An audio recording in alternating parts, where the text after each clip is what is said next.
Hi guys, welcome to the channel of love. Okay, I think we best personally develop ourselves. So on with SUMO. Shut up, move on. Chapter 3, develop fruity thinking. Okay, best hat.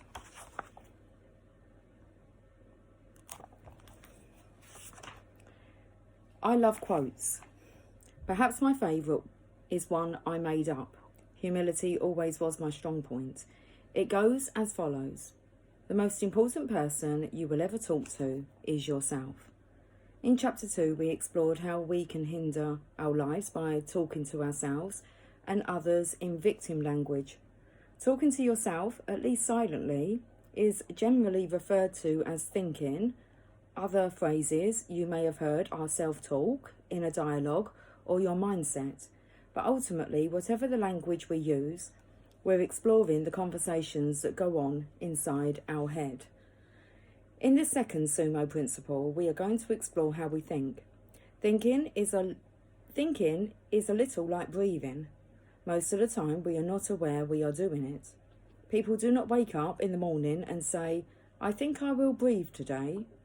And likewise, neither do they pay much attention to how they think. So why is it so important? What is the connection between my thinking and the results I am experiencing in my life? The answer lies in the fact that the way we think, i.e., talk to ourselves in our head, significantly impacts upon what we do in our actions, and it is our actions that determine the results we achieve in life. Okay, the tier model. Imagine you have been asked by a work colleague to make a presentation to their department about the work you do. Your immediate thought is, "I hate making presentations, I always go to pieces." You feel intimidated by the prospect and decline the request by stating you have too many other commitments at present. The result? You still fear presentations and you miss out on the opportunity of helping a colleague. You just went through the tier process.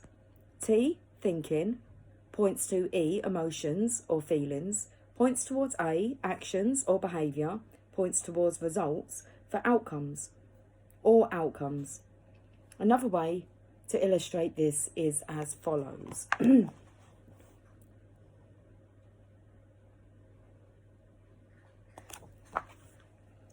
Life can become a self-fulfilling prophecy. William James, one of the pioneers of modern psychology, said, "You can change your life by changing your attitude. Quite simply, when you think differently, you feel differently, behave differently, and ultimately achieve different results." Suppose when you were asked to do the presentation, you thought, I'll give it a try. They wouldn't have asked me if they didn't feel I could do it. You might not feel confident, but neither are you gripped by fear. You take action by preparing and then delivering your presentation.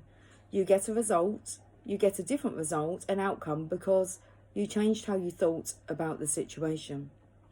SUMO wisdom. Reflecting on how we think is one of the most powerful ways we can take more control over our lives. Points to ponder. Think of a situation or challenging experience that you have faced. Record some of your thoughts, the conversations inside your head below.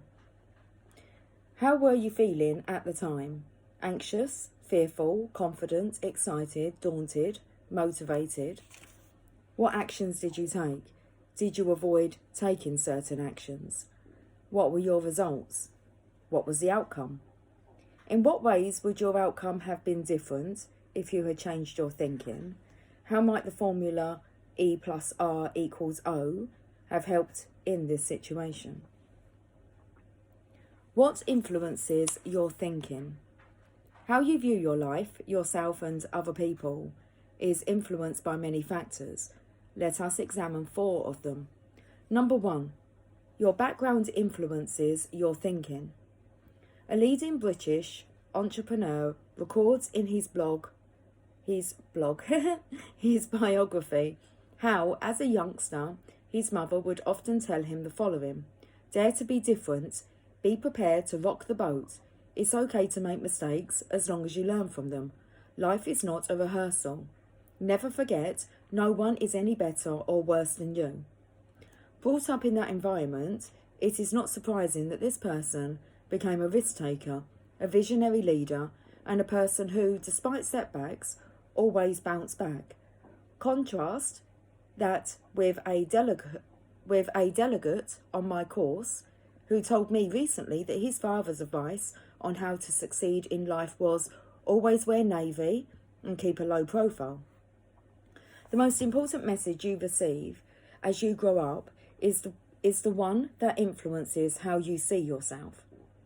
Messages that affirm you for who you are, as opposed to for what you do, will help you develop a healthy sense of personal identity. Equally, a bombardment of messages that remind you of your inadequacies and failings will help sow the seeds of low self-esteem. SUMO wisdom. Be careful what you say to children. If they hear it often enough, they may begin to believe it. Number 2, your previous experiences influence your thinking. Have you ever had to give a talk in public? Imagine, if you need to, that you have, and your input was such that most of the audience were cured of their insomnia. It will be understandable that you do not rush to do another one. Or maybe when you took a risk or tried something different, you did not get the outcome you were expecting. It is likely that you will be more cautious in the future. Perhaps the last time you went to a restaurant, you received excellent service and you are eager to return. Whatever your previous experiences have been, they influence your attitude and your expectations. This also relates to when we meet people, and is why aiming to create a positive first impression is so important. Our brief encounters with people can create attitudes that last a lifetime. Number 3, the company you keep influences your thinking. The 1970s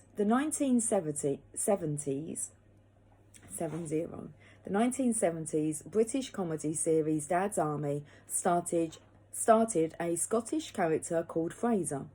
When not in the Home Guard, he worked in a funeral parlour. It suited his personality. Whenever there was a set of circumstances or a situation that could be described as challenging, Fraser would cry, "We're doomed." Watching Fraser was amusing, but working with a Fraser-type character is not. Someone who exaggerates problems and can always pinpoint the negative in a situation does not help cultivate a positive way of thinking in those around them. SUMO wisdom. Beware of BMWs. People who spend their lives bitching, moaning, and whinging. Number 4. The media influences your thinking. What have you read in the last week? A newspaper, a magazine? Which television programs have you watched, or radio shows you have listened to? Although we may watch a program or read a magazine purely for entertainment or in order to chill out, continual exposure to the media subtly influences our outlook on life. Without the media, where would fashion be?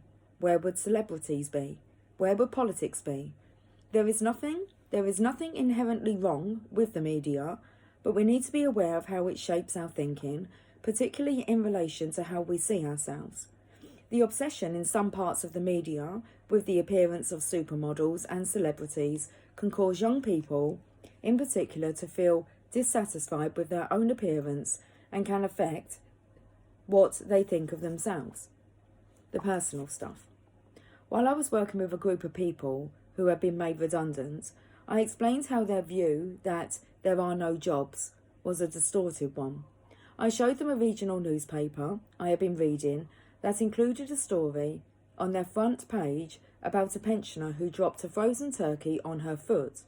Fortunately, after her foot was x-rayed, she was given the all clear by the hospital and discharged.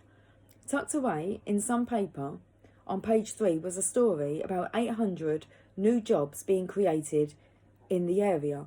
I then showed them another paper where the news of a factory closing down was on the front page.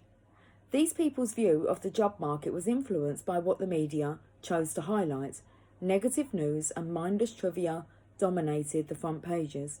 The positive stories were harder to find. So our thoughts, beliefs and attitudes are influenced by several factors.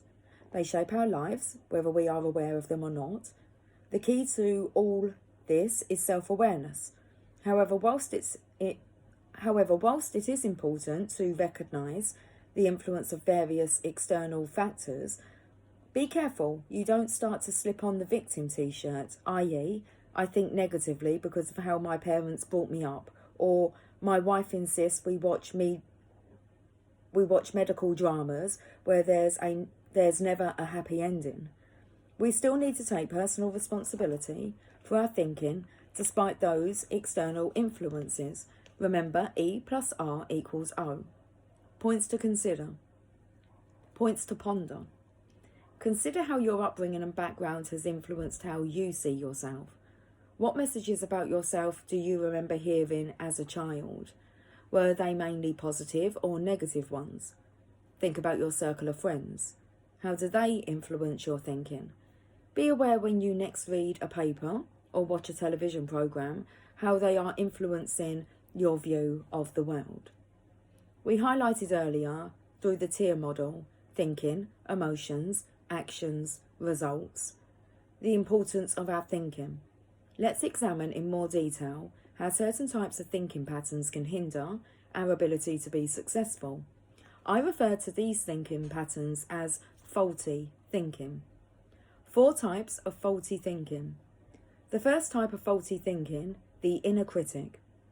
This is the voice inside your head that highlights your weaknesses and undermines your confidence. It is not the voice of encouragement to do better, it is the voice of condemnation. You make a mistake on Tuesday, and 10 days or 10 years later, you are still beating yourself up about it. The need to shut up criticising yourself is great, but people fail to move on. In extreme cases, you are beating yourself up about events and actions that happened years ago, driven perhaps by the mistaken belief that I must be perfect, or it is wrong to make mistakes.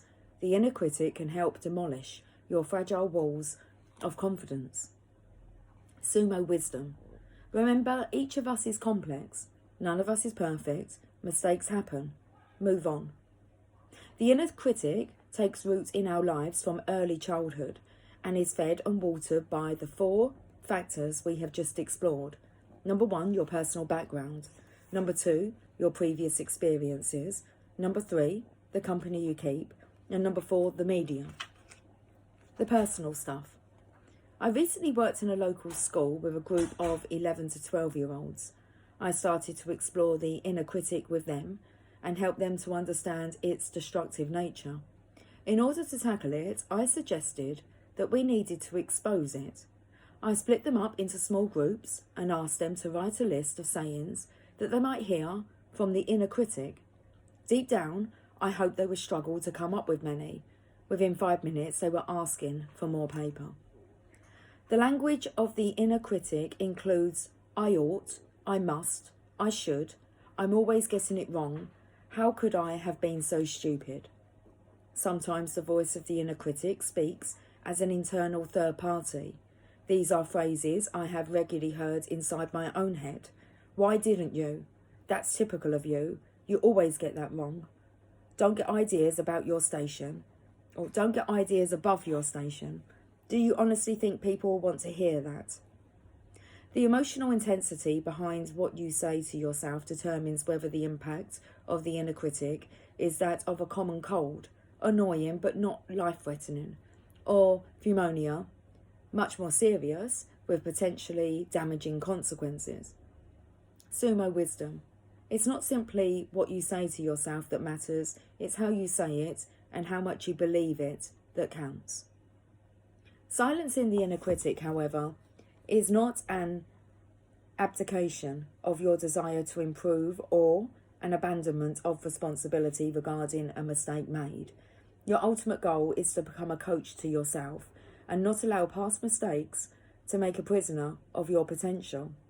We still need to have conversations with ourselves, but the voice we need to listen to is that of the inner coach.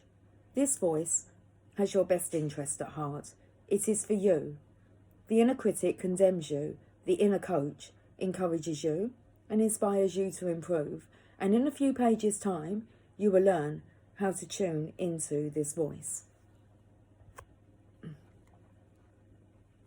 The personal stuff. My inner critic raises its head when I've made a mistake. It's skilled at allowing me to spend days, even weeks, beating myself up over some things that were genuine mistakes. Some years ago, I was best man at a wedding. Before the meal, I, along with the bridal party, lined up to greet the guests before they sat down to eat. I noticed one woman wearing a maternity dress who looked like she was due to give birth in the very near future. My suspicions were confirmed when the groom commented, "Not long to your big day then." "No, only 3 weeks," she replied, "and I can hardly wait." When it was my turn to meet her, I made momentary eye contact, then looked at her bump and inquired, "What are you hoping for, a boy or a girl?" The silence was deafening. Then she leaned forward and replied, "I get married in 3 weeks and I'm not pregnant." Cue the inner critic. I found it hard to forgive myself for causing such embarrassment, but I learned my lesson. I am so mindful now that even if I am in a maternity ward, I would be hesitant to make any comments, and with good reason. A friend of mine who knew a neighbour was due to give birth imminently asked her, "When are you due?" She replied, "I gave birth 2 weeks ago." Points to ponder. Do you suffer from the inner critic? What phrases do you find your inner critic saying to you? In what situations do you find the inner critic speaks loudest? Does it happen more at work or at home? The second type of faulty thinking, the broken record. When we get stuck in a groove of thinking, we continually replay the same messages within our head. You could be in broken record inner critic mode, whereby you continually analyse and criticise your behaviour. Alternatively, you might simply keep on talking to anyone and everyone about your unhappiness and dissatisfaction with your job, a person, or a situation. Stuck in this way of thinking, you churn over your thoughts but take no action to resolve your problem. SUMO wisdom. There may be times when the problems of your past don't need to be fixed or sorted, they need to be left behind. Points to ponder. What do you tend to moan about? Why? How long does your moaning last? Does it make you feel better? What effect does it have on you and other people? The third type of faulty thinking, the martyr syndrome. I know martyrs can be viewed as heroic and their actions taken as a sacrifice for a worthy cause. But when I use the term in this context, I mean the sort of thinking that says the following: I am unworthy. I must sacrifice my needs to serve others. I don't deserve to be happy. My views are less important than other people's. SUMO wisdom. Suffering from the martyr syndrome is more a reflection of how you see yourself as opposed to your dedication to serve others. The reasons for suffering this type of thinking have been covered in the previous chapter. Change your t-shirt. However, there is one cause we have yet to mention as to why martyrs wear victim t-shirts. SUMO wisdom. When I punish me, I am actually trying to punish you. I play the martyr in the hope that it makes you feel guilty. When you try to help a martyr who has been complaining about how unfair life is and why it is always them that has the short end of the stick, they often refuse. It is difficult to continue playing the martyr when you accept help from others. Some people are actually at their happiest when they've got something to be miserable about. When have you played the martyr? This is points to ponder. When have you played the martyr? Does it happen most with family and friends, or bosses and colleagues? When did you last ask for some help? The fourth type of faulty thinking, trivial pursuits.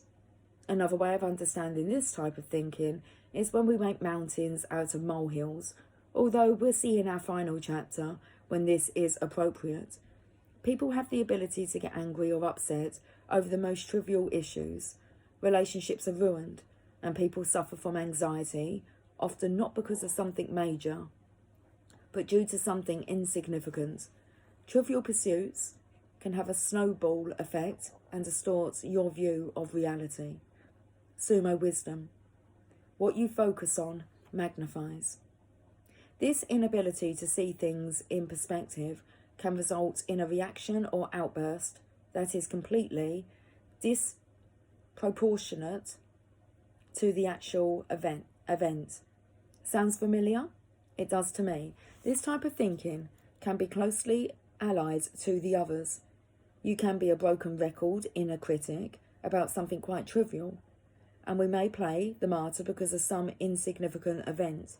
For example, let's say that at work some information was not passed on to you, and although it was of little relevance, your response is, "No one ever tells me anything around here. I'm always the last to know." Here is the key point. Your emotional energy can be exhausted due to trivial pursuits, and your focus can be distracted from the really important issues in your life. SUMO wisdom.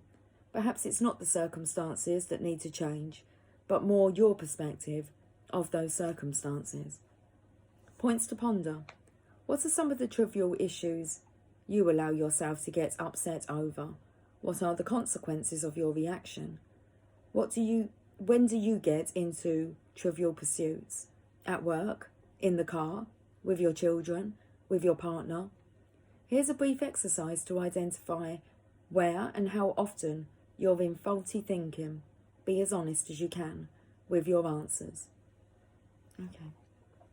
So they've put it into the 4, which is your inner critic, broken record, martyr syndrome, and trivial pursuits.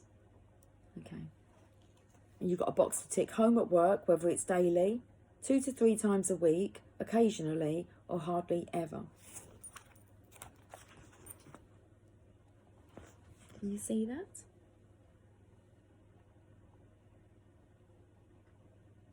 Okay.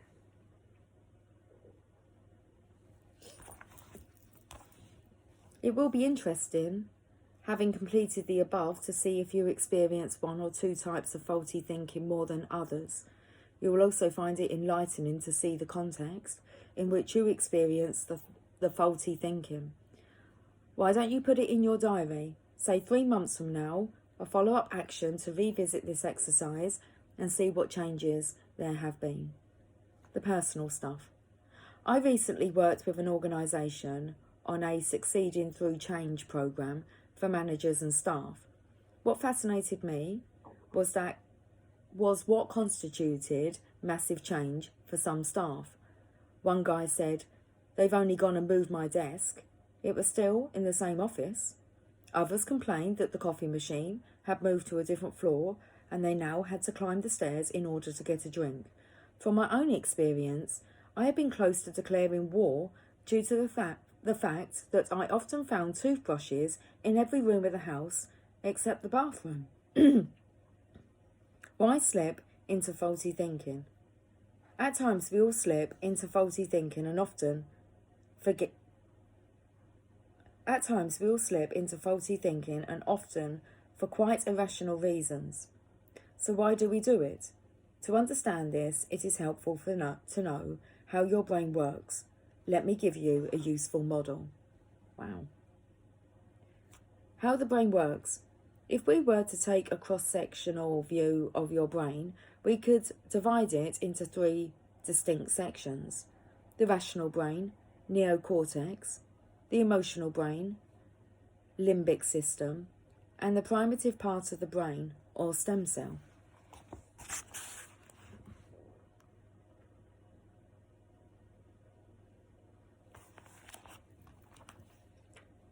The rational brain, which is the top part here, sometimes referred to as the neocortex or higher brain. Number 2, the emotional brain. This is the part of the limbic system and is sometimes referred to as the midbrain. Number 3, the primitive brain, also known as the reptilian brain or lower brain.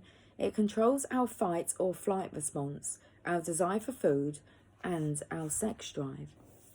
So when we are feeling tired, hungry, anxious, or threatened, we are not feeling particularly rational. In the heat of the moment, we may lash out physically or verbally, or run away from a situation in a state of panic. This is our fight or flight response. We react to a situation without first thinking through our response.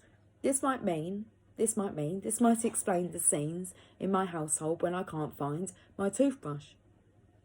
The upside of the primitive and emotional brain. However, to be driven by our emotional or primitive brain is not necessarily wrong. It is part of who we are as human beings.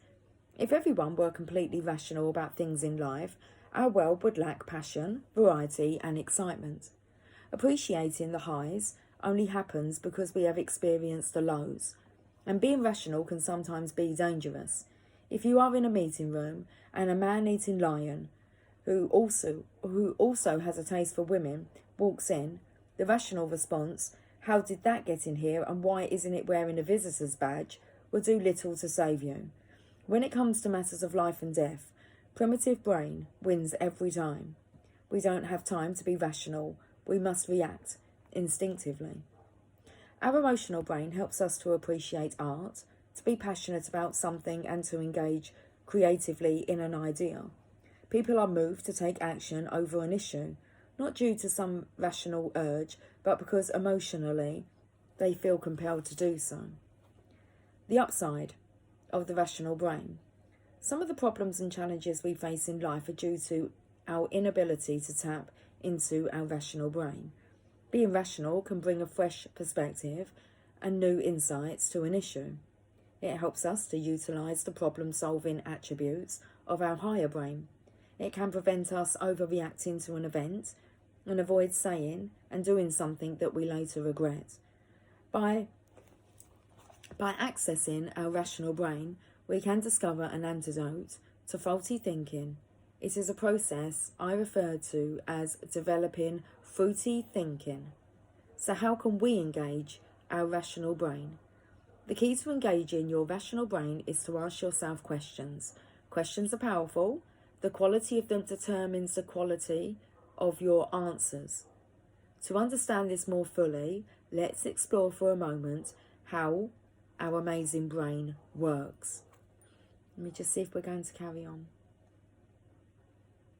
I think we should save this for next time. Okay. The influence of your RAS.